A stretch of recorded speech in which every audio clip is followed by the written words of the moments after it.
we kind of shoot ourselves in the foot if we say, hey, we're a family, and then you have to let someone go. And they're like, man, you just ripped one of our family members away from us.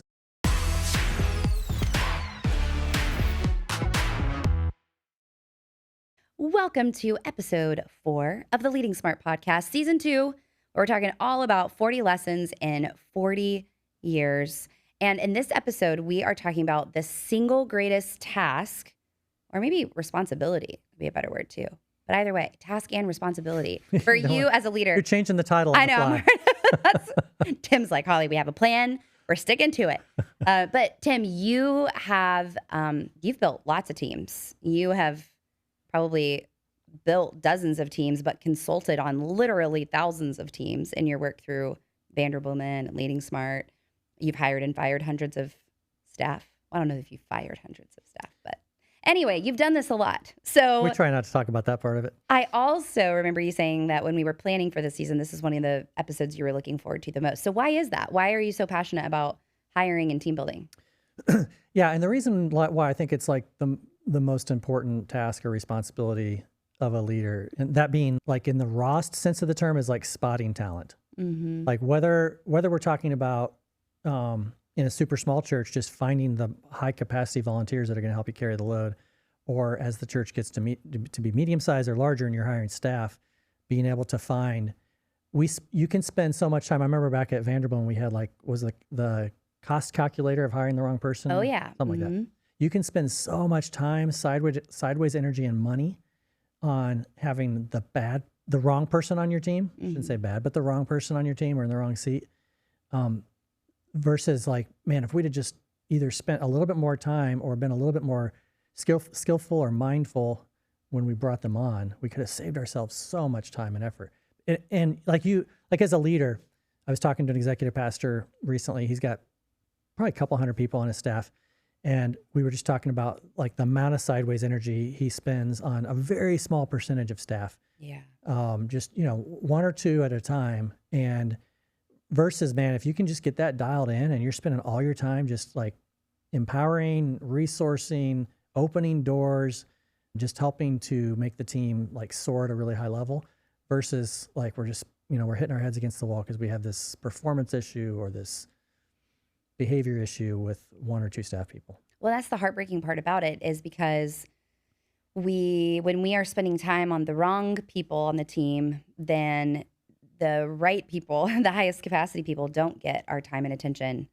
And they're the ones that can take us the farthest. And, but I think a lot of leaders, we get the instant gratification of working on like the immediate problem. And so it's like, oh, I feel good, like working on this person that needs more help when this other person doesn't necessarily need my help. But then what's going to happen is they might leave a couple of years from now, or we don't get to reach our mission because of them. Yeah. So that's such a good point. Yeah. Okay, but I want to hear from you, and someone who has had to you've let people go, you've had to go through layoffs and, really difficult situations, consulted with leaders who are doing that. How do you balance, especially in ministry, of doing those things with grace and with clarity, but also candor? Like, what have you learned over the last 40 years of navigating those really tough situations through team building and hiring with clarity and candor and grace? Yeah. And I think, those conversations are never fun. And I don't know anyone I remember one guy who said, you have a hard conversation, send them to me. I'd love to have the hard conversation because I'll just cut them off and send them out. It was super ungracious. Yeah. This was a pastor. But most people are not wired that way. And I've, again, been in literally hundreds of those conversations, and I still, like the night before, like I don't sleep, my heart's racing. You're just thinking about, especially when you have to let someone go, you're thinking about their family, you're thinking about their kids, you're thinking about just the team, the people that are gonna be disappointed, and it's super hard. What happens in church is, I remember a leader used to call this, like, we have the terminal disease of niceness. So because we're a church, and because a church is, in theory, all about grace and compassion and mercy, we often wait way too long for those conversations, and we don't provide them clarity, and we aren't honest with them, and we're like glowing and flowery in our performance reviews, And we do that year after year after year. And then suddenly, something snaps and we have to let them go. And they're like, you've been telling me for 3 years, 6 years, 10 years that I've been doing great. Mm-hmm. And now suddenly I'm not reaching the bar anymore. Or I'm not meeting the mark. Like it just is that lack of clarity that's actually being mean. Yeah. I think clarity is kindness. Mm-hmm. It may not feel nice in the moment that like, I no longer can have a job here. And I do think you can do it. You can be super compassionate. I always like to say, like we say, quick hellos and long goodbyes. Nope. No, the opposite. Nope. Yeah. Long hellos and quick goodbyes. Yes. Mm-hmm. And I think that's true. If someone's not working on your team, don't let that go on and on and on. You're just hurting the team. Yeah. But you can be super gracious with that. You can say, hey, we no longer have a position for you. You're going to have to wrap up by Friday, but we're going to pay you for 4 months. We're going to provide insurance. You can do whatever you want to be gracious to help that person absorb the transition without holding back on the clarity. So one of my clients has this phrase. They're actually a business, but they're owned by a Christian family. It's very important to them that they create a culture of dignity and value people. They talk a lot about the difference between nice and kind. And that's exactly what you're saying. Like a lot of us use those as synonyms, especially when it comes to these difficult conversations or performance or development conversations. We lean on nice, but we're not being kind when we're withholding feedback from someone to help them reach their greatest potential. And we kind of set ourselves up. I made this mistake early on where we talk about our staff team as a family. And I love that. I love the heart of that, of like, man, we're just in this together and we're going to fight for each other and all that, which you also do with a team. I would just change the word to team, because the truth is with a family member, you don't ever terminate your sister. Mm-mm.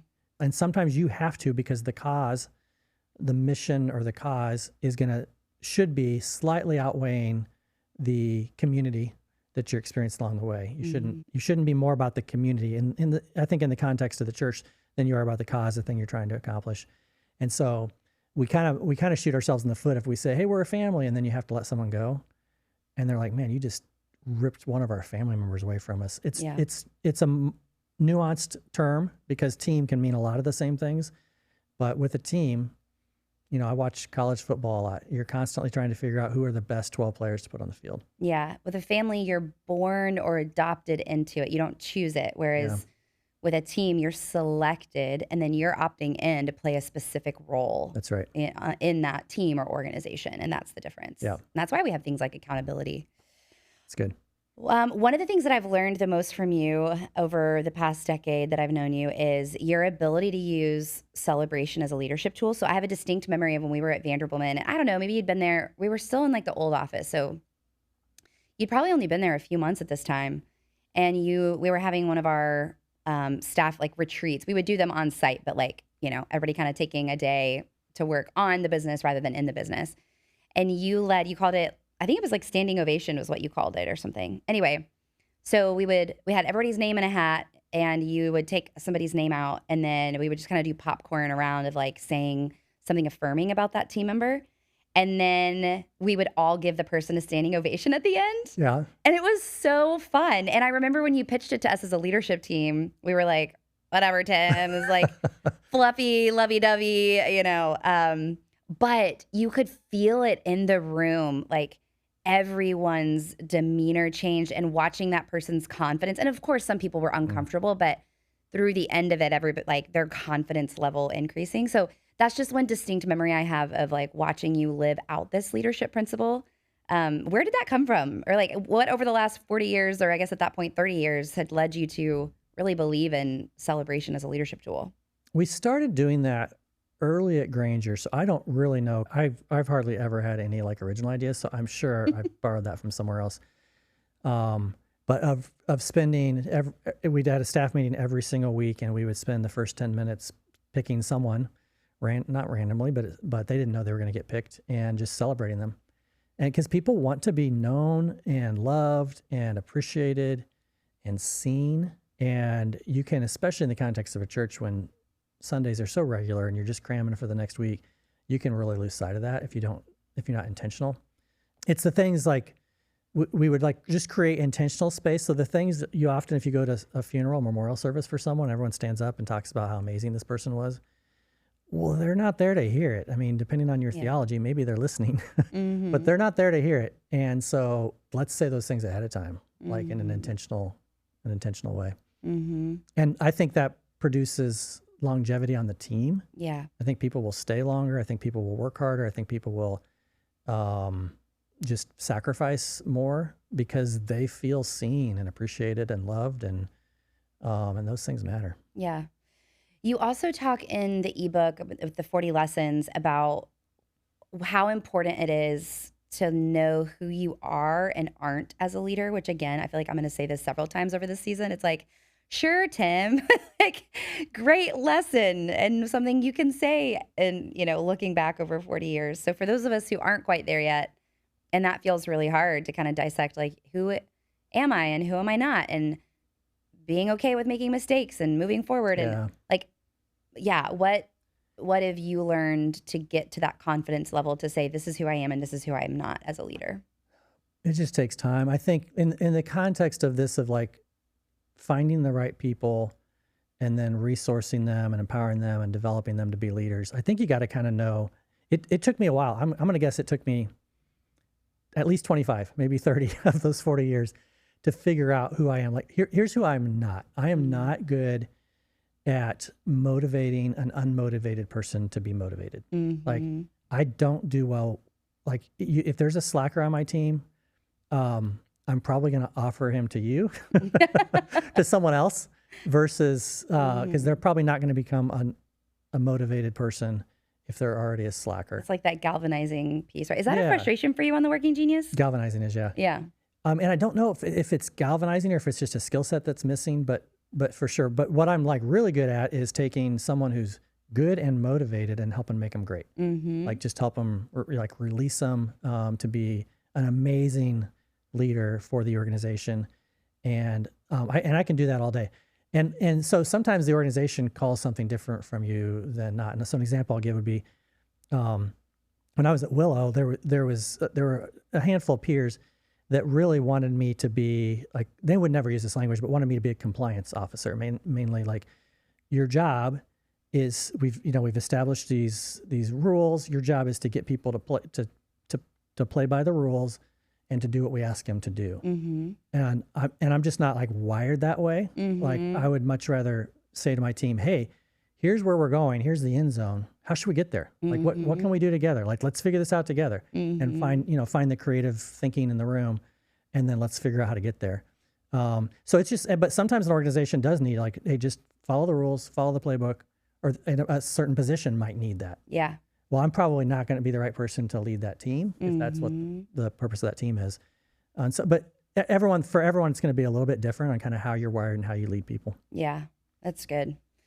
Okay, and then lesson number 2, Drucker was right. Culture eats strategy for breakfast. If your staff culture is toxic, no vision will stick. Invest in your team's relational and emotional health. So Drucker was right. Culture eats strategy for breakfast. If your staff culture is toxic, no vision will stick. Invest in your team's relational and emotional health. So first of all, I would love to hear, in 40 years, what do you mean by culture? And then unpack this lesson of why you're so passionate about this. Yeah, super passionate about culture. And the list she's referring to is the 40 lessons in 40 years. There's an ebook that you can get on LeadingSmart.com. And those aren't necessarily in importance, but that one's pretty important to me. And so it ended up being number 2 on the list. And culture's kind of it's a buzzword or whatever. People don't always understand it, but culture is kind of the definition of like how people behave and act towards each other, the vibe, the feel of the organization. And you guys have all walked into, we do this, walk into, church offices or buildings where people just have their heads down and there's just a sense of heaviness and weight. And you walk into other places and they're super productive, but they're having a lot of fun also. And we had that experience at Vanderbloom in our seasons there. So I'll give you 2 examples of that. One would be when going into Vanderbloom, I felt like we had a really, really good culture, highly defined values, and I just got to come in and kind of add to that. I didn't create anything. going into Willow had a season where at different times they did have a strong culture, but just having gone through a horrible, difficult season, then it was pretty toxic. I mean, there were people that did not want me on the team and told me that on day one. And there were people that were really upset. And there were people that, they'd come into my office and say, just so you know, I don't trust you. And I probably will never trust any leader again. Wow. So just wanted you to know. There were meetings where it's like, it's just so dark and we should be having fun. Like we should at least be, and it would be just dark and heavy and no joy. That's like an extreme. And again, for a lot of really logical reasons is where that was at. But culture will carry you way past performance and way past competency. Again, college football fan. Really? Yeah, I know. Which team? I can't remember. Can I talk about Notre Dame for a second? All right. So if any of you follow college football, which is like 12 of you, in the fall of 2024, which as I sit here now, that was last fall, first 12-team playoff in the NCAA college football landscape. And Notre Dame was not the most talented team. Anyone would tell you that, including Notre Dame would have told you that. When they got to the end of the season and got into the playoffs, and they beat Indiana, and then the next team they had to play was Georgia in the Sugar Bowl. And anyone would have told you that Georgia was the most talented. Georgia had 15 5-star rated players. Notre Dame had 1. Notre Dame won. The next week went and played Penn State. Penn State had 13 5-star rated players. Notre Dame had 1. Notre Dame beat them. It was the culture, and people you'd hear the newscasters and the commentators talk about the strong culture, and it just like they had the will to win. They knew how to pull all the right pieces together, so they were able to overcome the lack of talent and lack of ability. It ran out because they did lose to Ohio State in the national championship, which was a more talented team as well. But culture will carry you a long way, especially in really difficult times. Mm-hmm. What about you said culture and competence. Well, there were 3 words Chemistry. you used. No, you actually didn't say, that was going to be my question, was about how chemistry plays into culture. But you said, I think it was competence anyway. Performance, I think. Rewind and tell me later what Tim said. But how does chemistry play into culture, and how is it different or the same thing? Chemistry is super important too. And I used to say, in fact, I think this is in chapter 1 of my early books, is like that chemistry is the most important thing. And I used to talk about chemistry a lot and not talk about culture as much, and just say like chemistry is more than, you can give someone competency, you can train them, you can teach them, but man, chemistry is what's super important. Chemistry is like, we all like hanging out together. Chemistry is like my lead pastor and I, Mark Beeson and I don't know, for the first 10 years, every Friday we would go to a Friday afternoon movie at the General Cinemas Corporation, and we just hang out and we'd have a meal together. That's funny though, because you can't talk during a movie, but just like being together at the movie, even though you're not talking, like just spending time together. The memories. One year or 1 week, we couldn't find a movie to go to. We weren't sure, and so there was this movie playing. We didn't know what it was. We went in. It was and now I'm going to lose the name. Oh shoot, we'll have to splice the name in later. But it was a movie that was intended 100%, 110% for women. We were 2 guys, and there was like 300 women in there. Like mostly like younger women, and they're just laughing. Bridget. Oh, Diaries of Bridget Jones. Bridget Jones. Nice. That was it. We got it. So, so we got memories. So anyway, my point is like there's a chemistry thing, and we like hanging together. I actually think, especially if your team is medium sized to large, let's say you have 15 people or more on your team, chemistry is important with the team that you actually work with. Like if you and I work really close together, we need to have great chemistry, and that's super important.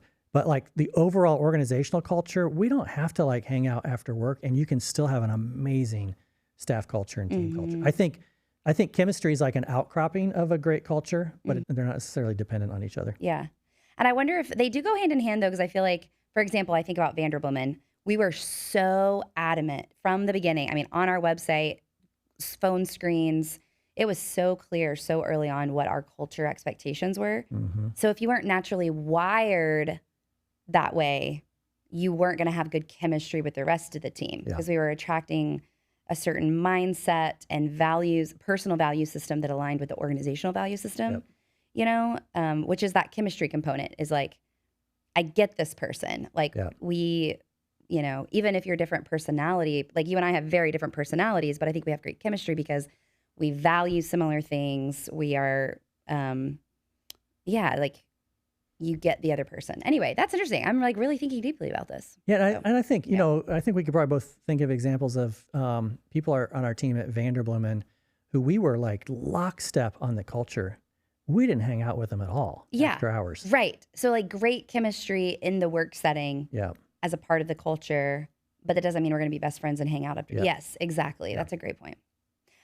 Well, that's awesome. Thank you so much for truly, I mean this, like I've gotten to know you now for a little, probably over, I keep saying a decade. I think it's been longer than that. I don't even know. It's been 11 years, Holly. 11 years. Thank you. Since I showed up in my bedazzled jeans. That's right. But I so appreciate your passion around the topic of leadership and team building in general, because I've gotten to learn so much. I would not be the leader I am today had it not been for your last 40 years in the trenches and the lessons you've learned. So thank you for that. Yep. On that, we have a fun segment. We do. 2 truths and a lie. This is going to be great. Everyone knows how to play this game, right? What'd you say? Everyone knows how to play this game. Yeah. We don't you have to say explain 3 the rules. things, and 2 of them are truths, and 1 of them is a lie. We're calling this the ministry edition. So these are 2 truths and a lie related to your church or ministry work or something you've observed in church, that kind of thing. So you get to go first. Okay. Here's my 3 statements. Okay. The first one. And I don't know which one's the truth. We're guessing. These are things that hopefully, I tried to think of things that you didn't know about me, which was kind of hard, actually. I was the narrator of the little kids' adventure Bible that was on like CDs and audio, like the audio version. Like you're famous, if this is true. Well, clearly I'm famous if you, don't know the answer to this. So yeah. The second one is I played E.T., like from the movie E.T., in a church play. I'm watching your face to see if I can. In elementary school. Tell if you're lying or not. I know. And then the third one is I preached a sermon from the main pulpit when I was in high school. Fascinating. 2 truths, 1 lie. Okay. Yeah. I think I know. I think I've heard before. I think number 1 is true because I think I've actually heard you talk. Am I about like that. validating as you're talking, or do I wait until you give me your like which one you think is the lie? You can do poker face right now. Okay. Yeah, you don't have a poker face actually. No. You played E.T. in a church play. That's a little hard to believe because you grew up in Southern Baptist, and I don't know if they would have had an E.T. as a character in a church play in elementary school. And you preached a sermon. Like you are, one of your gifts is verbosity. Sure. You communicate. Mm-hmm. Yeah. I talk. You talk. Yeah. I don't know if I communicate, but I say things. You say things. And so I could see you, like I could see your student pastor, your youth pastor channeling that and saying, hey, Holly, you have a lot of things to say. I think you should, but also Southern Baptist. So I don't know that they let you. All right. Those are good thoughts. I'm changing I was going to go with 2 being the lie. I'm going to go with 3 being the lie. You're right. I am. And I didn't even think about that until right now that I just like a couple episodes ago had talked about the Southern Baptist thing. And that would not have been, I should have said like in the youth group. Yeah. Yeah. Instead of the main pulpit. I gave that was my tell. But can I tell a funny story about the E.T. one real quick? Sure. So that is true that I played E.T. in a church play in elementary school. But I was so scared of putting the mat. So I like wore all white. It's kind of like a sheet situation. Did you ride a bike? No. Okay. I was supposed to walk literally from the edge of the stage to the middle of the stage and just say, like, literally, I think my line was E.T. phone home, pretty sure. And I had like this massive, very realistic looking E.T. Mask, or like, but it was like over the whole head. So what do you call that? A mask? Anyway. Head mask. Yeah. And then I think I had like glove, like, so I could do like the whole finger thing. I was terrified, which is really funny because there were a couple things. So I'm not really scared of much as an adult, but there were a few things growing up that I was scared of. And that was one of them. So my mom had to do it. I think I did it because I think we did the play like 3 times, like a Thursday, Friday, Saturday night or something. And I think I only did it like 1 time. And then my your mom sweet put the head mask on? Yes. I had to do it and like on her knees, like crawl out and say whatever it was. So anyway, thanks, Mom. I think it was Mom. Anyway, I'll have to ask her for confirmation if it was her, but she was with me backstage because I was so scared. Okay. Yeah. Okay, Tim, yours. 3 This is going to be hard. truths. No. No, two truths. Two truths. I don't know this game. 2 truths and a lie. Yeah. Here they are. Number 1, I played the part of Hark in a production called Hark, the Herald Angel. Okay. Number 2, as a teen, I traveled across the United States doing puppet shows for kids. Number 3, I sang high tenor in a Southern gospel quartet. I feel like these definitely could all be true, for sure. There's one lie, or at least partial lie. The first one, heart, like this is so particular. I feel like it has to be true. Like how in the world would you think of that? Unless you were in it, but you didn't play Hark and somebody else did. Ooh. But that is like so specific. Yeah. Hark in a production called Hark the Herald Angel.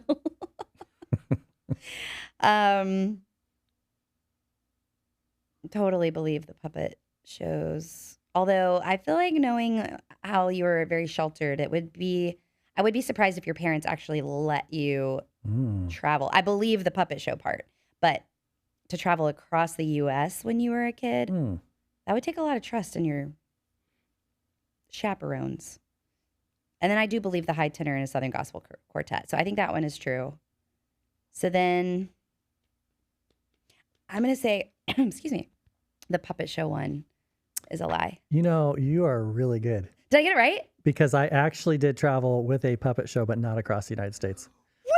I'm so excited. We did it like through like these little churches in central Iowa and these little farm towns and stuff. Which I totally believe. But to have Mr. and Mrs. Stevens let you go all over the country feels a little scary. Yeah. That was good. Thanks. Wow, we were like 100%. We should be investigative reporters. Maybe that could be season 3. Perfect. Okay. All right. Well, as a reminder, we talked about this earlier, but you can go to leadingsmart.com/lessons and download the 40 Lessons in 40 Years ebook that accompanies this season.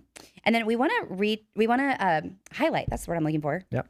I keep hitting my mic here, by the way. Sorry about that, Tom. You're gonna get in trouble. Yeah. We want to highlight one of our partners who makes this podcast and everything we do at Leading Smart possible, and that is Vanderbloemen, who you have heard multiple times and probably will in every episode because it was such a part of Tim's story and mine too. Mm-hmm. And so Vanderbloemen is an executive search organization that helps churches and Christian organizations all around the globe find their team members. So they do staffing, they speak into culture and succession and all the things that have to do with team. And so we're really grateful for their support and the fact that we got to meet that way and that it was such a pivotal part of our journeys and our careers. So anything else you want to say about Vanderbloemen, Tim? They do compensation surveys. Oh, yeah, that's right. I think they arguably have the largest database of compensation data for the church world that exists, as far as I know. Yeah. I'm working with a church right now, and we're tapping into the compensation data that Vanderbloemen offers. So that's something that I think most churches, even if they're not searching for someone right now or don't need someone to help them search, that can be super helpful. Yeah, absolutely.